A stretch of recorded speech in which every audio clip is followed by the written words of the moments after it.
It's in the name.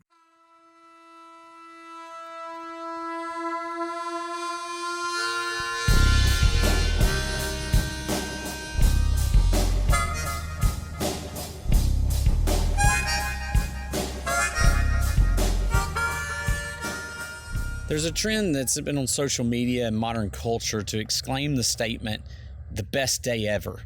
It is often used on days of celebration or after an amazing event or experience. Maybe it was a day on the lake, or maybe it was time at a ball game with kids. Perhaps it was a day laying out on the beach or driving through the snow-capped mountains of, say, Alaska.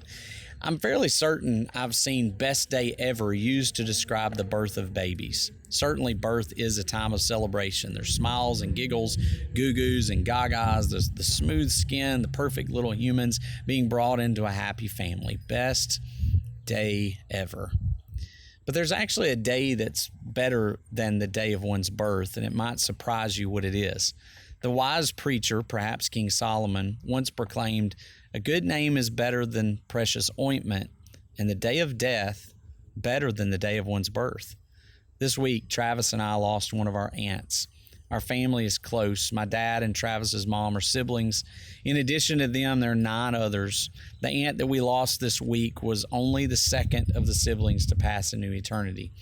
As a family, the day of death does not seem better than the day of birth. It seems strange to even suggest it. But there's a deep spiritual truth in this statement.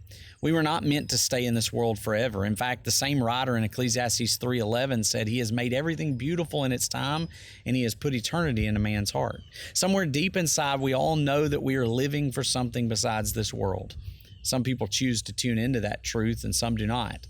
For those who do understand that this is a training ground and a proving ground for what is life indeed, then this day of death is not something to be dreaded.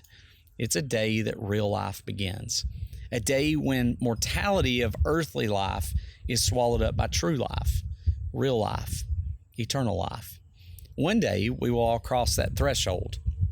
As those on earth bid farewell on one shore of eternity, those who have already traversed the great divide will be greeting us with glad tidings on the other shore. And while those left to mourn on the finite shores of mortality will struggle and will grieve, those on the distant shore of eternity will rejoice for another gained victory. And as for the traveler, well, it will be the best day ever. And that is your Friday refresh.